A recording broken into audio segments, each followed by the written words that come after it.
मुंड का अग्निकांड, सीसीटीवी फैक्ट्री बनी आग का गोला। पश्चिमी दिल्ली में मुंडका मेट्रो स्टेशन के पास स्थित एक 3 मंजिला कमर्शियल बिल्डिंग जब आग की लपटों में धू धू कर जलने लगी, उस समय उसमें 250 से ज्यादा लोग थे। कुछ वहां मौजूद फैक्ट्री और वेयरहाउस में काम कर रहे थे तो अनेक लोग बिल्डिंग के एक हिस्से में चल रही मोटिवेशनल सेमिनार सुनने के लिए इकट्ठे हुए थे। बिल्डिंग के रिहायशी हिस्से में कईयों के परिजन थे, जिसमें महिलाएं, बूढ़े और बच्चे थे। आग लगते ही पूरी बिल्डिंग में भगदड़ मच गई, मगर निकल भागने का रास्ता आग ने रोक रखा था। बिल्डिंग से निकलने वाला अकेला सीढ़ी का रास्ता भी आग की लपटों में घिरा हुआ था। उसके बीच से निकलना आग में कूदने के बराबर था। नीचे जनरेटर रखा था, जो धू धू कर जल रहा था। चारों तरफ गहरा काला धुआं भर चुका था। आग की भयावह लपटें, जल कर लाल भभूक होती दीवारें और उनके बीच जान बचाने के लिए इधर उधर भागते लोग, हृदय विदारक दृश्य था। भय, आंसू, प्रार्थना और चीखें पूरी बिल्डिंग को दहला रही थीं। अपनों के लिए दहाड़े मारते लोग शीशे की खिड़कियों पर चिपके हुए थे कि कोई तो उन्हें वहां से निकाल ले। दिल दहला देने वाला दृश्य था। कई कमरों में लोगों ने शीशे की खिड़कियां तोड़ दी थीं। 3 माले से लोग जान बचाने के लिए खिड़कियों से नीचे छलांग लगा रहे थे। जिन्हें रस्सी या कोई और चीज मिल गई थी, वे उसके सहारे उतरने की कोशिश कर रहे थे। बिल्डिंग के नीचे हजारों की संख्या में जमा हो चुके लोग अपने परिजनों के लिए दुआएं कर रहे थे। छटपटा रहे थे कि किस तरह उन्हें जीवित बाहर निकाला जाए। कई लोग बदहवास से मोबाइल में रिश्तेदारों की तस्वीर लोगों को दिखा रहे थे और पूछ रहे थे कि इन्हें देखा क्या, कैसे हैं ये, जिंदा तो है ना, नीचे आए या नहीं, किसी खिड़की पर दिख रहे हैं क्या। डर से कांपते लोग आग की लपटों में अपनों को खो देने के भय से फायर ब्रिगेड वालों के पैरों में गिरे जा रहे थे कि वे किसी तरह उन तक पहुंचकर उनको बचा लें। आग बुझाने के लिए 30 फायर ब्रिगेड की गाड़ियां और दमकल के 100 से ज्यादा कर्मचारी लगे थे। लगातार पानी की तेज बौछार बिल्डिंग पर मारी जा रही थी, लेकिन आग थी कि भड़कती जा रही थी, फैलती जा रही थी, जैसे सबको लील लेना चाहती हो। दमकल कर्मचारियों की कोशिश थी कि किसी तरह सीढ़ियों की आग पर काबू पाया जाए, ताकि बिल्डिंग के अंदर घुसकर सभी मंजिलों पर सर्च शुरू की जा सके। इस बीच बहुत सारे लोग जान बचाने के लिए खिड़कियों से नीचे कूदने लगे। इनमें बड़ी संख्या युवतियों की भी थी। स्थानीय लोगों ने रस्सियां लाकर उन्हें क्रेन के जरिए खिड़कियों तक पहुंचाया, जिसे पकड़कर लोग नीचे आने लगे। कुछ लोगों को क्रेनों पर बिठाकर बाहर निकाला गया। कई तो घबराहट में ऐसे कूदे कि अपने हाथ पैर तुड़वा बैठे। कई घंटों की मशक्कत के बाद फायर ब्रिगेड ने बिल्डिंग की सीढ़ियों की आग पर काबू पाया, मगर धधकती दीवारों का ताप इतना ज्यादा था कि उनके बीच से निकलकर ऊपर जाना संभव नहीं हो पा रहा था। दमकल कर्मियों ने बाहर से सीढ़ियां लगाकर अंदर प्रवेश किया। सर्च शुरू हुई तो एक के बाद एक काले राख हुए शव निकलने लगे। अधिकतर शव इतने ज्यादा जल चुके थे कि उनकी पहचान करना ही मुश्किल था। अफरा तफरी के माहौल में मृतकों को निकाला जा रहा था। जिसकी भी पहचान होती, उसके परिचित पछाड़ खा खा कर गिरने लगते थे। बिल्डिंग में लगी आग ने कुल 27 जिंदगियां ले ली थीं और 2 दर्जन से ज्यादा लोग बुरी तरह झुलस गए थे। यही नहीं, 29 से ज्यादा लोगों के बारे में कोई सुराग नहीं मिल रहा था। उनके परिजन बौखलाए हुए घटनास्थल से अस्पताल और मोर्चरी तक चक्कर काट रहे थे। इस बिल्डिंग के एक ऑफिस में काम करने वाली पूजा ने मनोहर कहानियां को बताया कि 13 मई को कंपनी के दफ्तर में कर्मचारियों की एक मोटिवेशनल सेमिनार था, जिसमें कंपनी की दूसरी ब्रांचों में काम करने वाले लोग भी आए हुए थे। इस वजह से भीड़ ज्यादा थी। अभी सेमिनार चल ही रहा था कि अचानक आग लगने का शोर हुआ। हम भागकर बाहर आए तो देखा चारों तरफ आग की लपटें उठ रही हैं। काला धुआं तेजी से कमरों में भरने लगा। खिड़कियों पर पूरी तरह बंद शीशे थे, इसलिए धुआं बाहर नहीं निकल रहा था। हमारी सांसें रुकने लगीं। कई लोग सीढ़ियों की ओर लपके, मगर उल्टे पांव वापस भागे क्योंकि सीढ़ियों का रास्ता धुएं और आग से बंद हो चुका था। तब तक कुछ खिड़कियों के शीशे लोगों ने तोड़ डाले। बाहर से कुछ रस्सियां फेंकी गईं, जिनको पकड़कर बिल्डिंग से नीचे उतरने की कोशिश लोग करने लगे, मगर रस्सियां छोटी थीं। बहुत सारे लोग तो उन पर लटक कर नीचे जाने के बाद काफी ऊंचाई से कूदकर जान बचाते दिखे।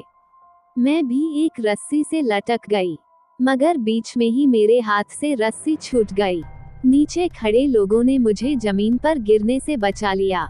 पूजा ने बताया, मेरी भांजी दृष्टि भी इसी बिल्डिंग में काम करती है, मगर हादसे के बाद से उसका कुछ पता नहीं चल रहा है। मेरा पूरा परिवार अस्पताल और मोर्चरी में जगह जगह उसे तलाश रहा है। सेमिनार होने की वजह से अंदर लोगों की तादाद ज्यादा थी।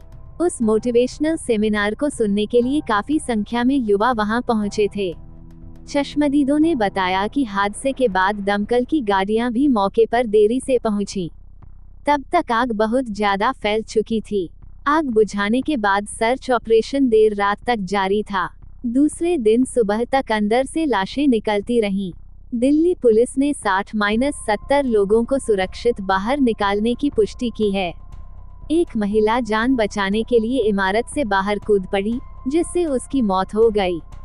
देर रात तक उस महिला की पहचान नहीं हो पाई थी। उसकी उम्र 40-45 साल थी। हादसे में जख्मी हुए 9 लोगों को संजय गांधी अस्पताल में इलाज के लिए भर्ती कराया गया। आग से जान बचाकर निकले पंकज ने बताया कि इमारत चारों तरफ से शीशे से ढकी हुई है और खिड़कियों में भी विंडोज बड़ी ही लगे हुए थे। इसी वजह से धुआं अंदर ही अंदर और तेजी से फैलता चला गया। जब आग लगने का पता चला तो बाहर की तरफ से शीशे तोड़कर और कुछ खिड़कियां खोलकर रास्ता बनाया गया और नीचे से सीढ़ियां लगाकर और रस्से लटकाकर लोगों को बाहर निकाला गया। मुंडका में आसपास के प्रतिष्ठानों में काम करने वाले लोगों ने बताया कि इस बिल्डिंग में कोफिम्पेक्स प्राइवेट लिमिटेड नाम की कंपनी में सीसीटीवी कैमरे, राउटर पार्ट्स की असेंबलिंग इंपोर्ट करके ट्रेडिंग की जाती है। कंपनी में करीब 100 कर्मचारी काम करते थे, जिनमें 50 युवतियां थीं। बिल्डिंग की पहली मंजिल पर फैक्ट्री थी और दूसरे पर वेयरहाउस, जिसमें कार्यरत अधिक संख्या युवतियों की थी। इस्माइल खान ने अपनी बहन को तब जिंदा देखा था जब आग लगी थी। वो एक खिड़की के शीशे को पीट रही थी। इस्माइल दौड़ा भागा उसे बचाने की कोशिश में जुट गया। इस्माइल ने बताया कि मैंने उससे शाम 5 बजे बात की। उस समय फायर ब्रिगेड की गाड़ियां ट्रैफिक जाम में फंसी थीं। मैंने उसे उसकी दोस्त के साथ खिड़की पर खड़े देखा था और बार बार उससे नीचे कूदने को कहा, लेकिन वो हिम्मत नहीं जुटा सकी। फिर मैंने बिल्डिंग फांदकर उस तक पहुंचने की कोशिश की, लेकिन मैं बुरी तरह घायल हो गया। हमने हाल ही में अपने पिता को खोया था और लगा कि अगर बहन को कुछ हो गया तो मेरा तो जीना मुश्किल हो जाएगा। मैं सच में उसे बचाना चाहता था, मगर मैं उसे बचा नहीं पाया। इस्माइल बहन को याद करके बुरी तरह फफक पड़ा। एक अन्य व्यक्ति जो पास ही खड़ा था, उसने बताया, हम अपनी साली को ढूंढने के लिए एक से दूसरे अस्पतालों के बीच भागदौड़ करते रहे। किसी ने उसके बारे में कुछ नहीं बताया। पुलिस वालों ने भी हाथ खड़े कर दिए। उन्होंने किसी तरह की सूचना देने से इनकार कर दिया। पुलिस वालों ने कहा कि अब एक ही रास्ता बचा है कि मृतकों की पहचान की जाए। जो शव अंदर से निकाले गए हैं वो इतनी बुरी तरह जल चुके हैं कि किसी को देखकर पहचानना बहुत मुश्किल है। अब हमें डीएनए रिपोर्ट आने तक इंतजार करना होगा। सुनीता नाम की महिला अपनी एक रिश्तेदार सोनम को ढूंढ रही थी। उसने कहा कि वह सुरक्षा व्यवस्था के कारण तुरंत बिल्डिंग के पास नहीं पहुंच सकी थी। उसे पता ही नहीं चल रहा है कि सोनम निकल पाई या नहीं। कई दूसरे लोगों ने आरोप लगाया कि वे अपने परिजनों के बारे में पुलिस वालों से पूछते रहे, लेकिन उन्हें कुछ जवाब नहीं मिला। मौके पर सब सन्न थे, किसी के पास कोई जवाब ही नहीं था। पश्चिमी दिल्ली के संजय गांधी मेमोरियल अस्पताल के बाहर लोगों की भीड़ जमा थी।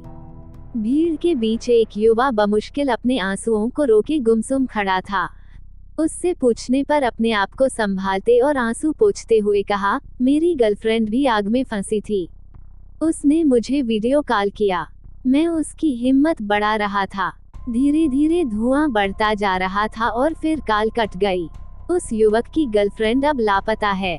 संजय गांधी अस्पताल के बाहर कई ऐसे परिवार थे जिनके अपने आग की घटना के बाद से लापता थे। 14 साल की मोनी अपनी बहन पूजा को खोजते हुए अस्पताल पहुंची थी। 19 साल की उसकी बहन उसी सीसीटीवी कंपनी के ऑफिस में नौकरी करती थी जिसमें आग लगी। मोनी ने बताया कि हमें न्यूज से आग लगने का पता चला और हम दौड़ते हुए यहाँ आए। हमें नहीं पता कि हमारी बहन कहाँ है। प्रशासन ने बस इतना ही कहा है कि संजय गांधी अस्पताल में पता करो। मुंडका अग्निकांड में मोटिवेशनल स्पीकर कैलाश ज्ञानी और उनका बेटा अमित ज्ञानी भी नहीं रहे। जब आग लगी तब कैलाश ज्ञानी की स्पीच चल रही थी। इसे अटेंड करने के लिए काफी संख्या में कर्मचारी पहुंचे थे। ये कर्मचारी सीसीटीवी कैमरे और राउटर बनाने वाली कंपनी के थे। इस कंपनी के मालिक हरीश गोयल और वरुण गोयल हैं, जिन्हें पुलिस ने गिरफ्तार कर लिया है। आग लगने पर बाहर निकलने का रास्ता न मिल पाने के कारण कैलाश ज्ञानी और उनका बेटा अन्य लोगों के साथ वहां फंस गए और दोनों की जान चली गई। कैलाश ज्ञानी लंबे समय से सफलता और मैनेजमेंट पर सेमिनार करते आ रहे थे। उनकी स्पीच यूट्यूब और फेसबुक पर खूब हैं और लोगों द्वारा बहुत पसंद किए जाते हैं। मगर मुंडका का सेमिनार उनका आखिरी सेमिनार साबित हुआ। मुंडका की इमारत में जब आग लगी तो कुछ दूर बैठे बबलू की नज़र इस बिल्डिंग पर पड़ी। उन्होंने इस बड़ी मुसीबत को पलक झपकते भांप लिया। उत्तर प्रदेश के सिद्धार्थनगर जिले से ताल्लुक रखने वाले बबलू मुसीबत में फंसे लोगों के लिए देवदूत बनकर आए। पेशे से कबाड़ी का काम करने वाले बबलू ने बिना वक्त गंवाए भागते हुए अपनी कबाड़ की दुकान से 12-15 गद्दे और रस्सी निकाली। कुछ लोगों को मदद के लिए पुकारा और गद्दे और रस्सियां उठाकर भागते हुए बिल्डिंग के पास पहुंचे। उन्होंने शीशे की खिड़कियों के नीचे गली में एक के ऊपर एक कई गद्दे बिछा दिए। पास रखी रस्सी को ऊपर की तरफ फेंका और लोगों से इसे पकड़कर नीचे आने के लिए चिल्लाने लगे। लोगों ने हिम्मत दिखाई और बबलू की फेंकी रस्सी के सहारे नीचे उतरने लगे। वे भीषण लपटों के बीच लोगों को रस्सी पकड़कर नीचे कूदने की अपील कर रहे थे। कुछ लोग रस्सी पकड़कर सीधे नीचे उतर रहे थे, जबकि कुछ लोग छलांग लगाकर सीधे गेंदों पर गिरे और बच गए। कुछ लोग रस्सी से उतरने की कोशिश में घबरा कर गिरे और उन्हें बचाने के दौरान बबलू को खुद कई जगह चोटें आईं। लेकिन वह कहते हैं कि यह चोट कुछ भी नहीं है। मुझे दुख है कि अगर फायर ब्रिगेड की टीम जल्दी पहुंच जाती तो और काफी लोगों को बचाया जा सकता था, क्योंकि शुरू में आग ने भयानक रूप नहीं लिया था। बबलू ने 1-2 नहीं बल्कि 30 से अधिक लोगों को बाहर निकाला। उन्होंने तब तक दम नहीं लिया जब तक कि इस आग में उनकी रस्सी पूरी तरह से जल नहीं गई। बबलू इस अग्निकांड के न सिर्फ एक चश्मदीद हैं, बल्कि एक रियल लाइफ हीरो हैं। मुंडका के स्थानीय लोगों का कहना है कि वहां हादसा होना तय था। यहाँ कई बिल्डिंग्स अवैध रूप से बनी हुई हैं, जिन्हें देखकर ही अंदाजा लगाया जा सकता है कि कभी भी कोई बड़ा हादसा हो सकता है। यहाँ कई बार आग लगने की छोटी छोटी घटनाएं हुई हैं, लेकिन तब हंगामा नहीं बरपा और बात को दबा दिया गया। उनका कहना है कि अधिकारियों और बिल्डरों के बीच ऐसा नेक्सस है कि सुरक्षा नियमों को ताक पर रखकर बिल्डिंग बनाने की अनुमति मिल जाती है। दिल्ली में ऐसी अनेक फैक्ट्रियां मिल जाएंगी, जहां ऐसे इंतजाम ही नहीं है कि अगर आग लग जाए तो बाहर निकलने का कोई वैकल्पिक रास्ता हो। फैक्ट्रियां ही नहीं, दिल्ली में बड़ी संख्या में ऐसे बिल्डर फ्लैट हैं, जहां 4 मंजिला इमारत में उसी जगह बिजली के मीटर लगाए गए हैं, जहां से लोग ऊपर की मंजिलों पर आते जाते हैं। कई ऐसे फ्लैट्स में हादसे भी हो चुके हैं, जिनमें मीटरों में ही आग लगने से ऊपर धुआं भर गया और लोग सीढ़ियों से नीचे आ ही नहीं सके। लेकिन इन हादसों के बावजूद अब तक बिल्डर फ्लैट्स में इस चलन को समाप्त करने की दिशा में कोई कदम नहीं उठाया गया है। आग लगने की घटनाओं की एक बड़ी वजह ये है कि जब इमारतें बनती हैं, उस वक्त अग्निशमन उपायों पर विचार ही नहीं किया जाता है। दिल्ली में हजारों की संख्या में ऐसी फैक्ट्रियां हैं, जिनमें न तो अग्निशमन के लिए पर्याप्त इंतजाम है और न ही बिल्डिंग का नक्शा बनाते वक्त ऐसी व्यवस्था की गई कि आग लगने पर लोगों के बाहर निकलने का कोई अन्य रास्ता हो। दिल्ली फायर सर्विस के डायरेक्टर अतुल गर्ग के मुताबिक मुंडका की आग पर काबू पाने के लिए 30 से ज्यादा दमकल वाहन और 100 से ज्यादा कर्मचारी मौके पर भेजे गए थे। उधर राष्ट्रीय आपदा प्रबंधन बल एनडीआरएफ की भी एक टीम देर रात मौके पर पहुंच गई थी और उसने भी राहत कार्यों को अंजाम दिया। बाद में कूलिंग ऑपरेशन भी शुरू किया गया। एक विशेष सूचना केंद्र बना दिया गया, ताकि लोगों को उनके परिजनों, रिश्तेदारों, दोस्तों के बारे में जानकारी दी जा सके। अतुल गर्ग का कहना है कि बिल्डिंग में शायद ज्वलनशील पदार्थ इकट्ठा किए गए थे। इस कारण आग तेजी से फैल गई। अधिकांश शव पूरी तरह जले हुए थे। इसके अलावा बिल्डिंग से निकासी का सिर्फ एक ही रास्ता था, सीढ़ी का, जिसके नीचे जनरेटर रखा था। आग शायद जनरेटर से ही लगी थी और सीढ़ियों के जरिए पहले माले तक पहुंची, जहां कुछ ज्वलनशील पदार्थों के संपर्क में आते ही भड़क गई। इस इमारत का फायर एनओसी नहीं था और आग बुझाने का कोई उपकरण भी नहीं था। इमारत में प्लास्टिक का सामान और सीसीटीवी बनाने का सामान भरा हुआ था, इसलिए आग एक मंजिल से दूसरी पर बहुत तेजी से फैल गई। पुलिस ने कार्रवाई करते हुए कंपनी के मालिकों हरीश गोयल और वरुण गोयल को गिरफ्तार कर लिया और इमारत की मालिक सुशीला लाकड़ा, उसके बेटे मनीष लाकड़ा, मनीष की पत्नी सुमित्रा लाकड़ा के खिलाफ भादमवी की धारा 308, 304, 120 बी और 34 के तहत मामला दर्ज कर लिया। फैक्ट्री मालिक पीतमपुरा निवासी हैं। मुख्यमंत्री अरविंद केजरीवाल और उप मुख्यमंत्री मनीष सिसोदिया ने घटना के दूसरे दिन घटनास्थल का निरीक्षण किया, जहां गुजरी शाम हुए अग्निकांड में 27 लोगों के शव निकाले गए थे। केजरीवाल ने हादसे में मारे गए लोगों के परिवार वालों को 10-10 लाख रुपए और घायलों को 50-50 हजार रुपए मुआवजे के तौर पर देने का ऐलान किया। केजरीवाल ने कहा है कि किसी भी दोषी को बख्शा नहीं जाएगा। मामले को गंभीरता से लेते हुए एक हेल्प डेस्क भी बनाई गई और बिल्डिंग में कार्यरत सभी कर्मचारियों के परिजनों से संपर्क किया जा रहा है। इसके साथ उन्होंने इस मामले पर कड़ी कार्रवाई की बात कहते हुए मजिस्ट्रेट से जांच कराने के आदेश भी दे दिए।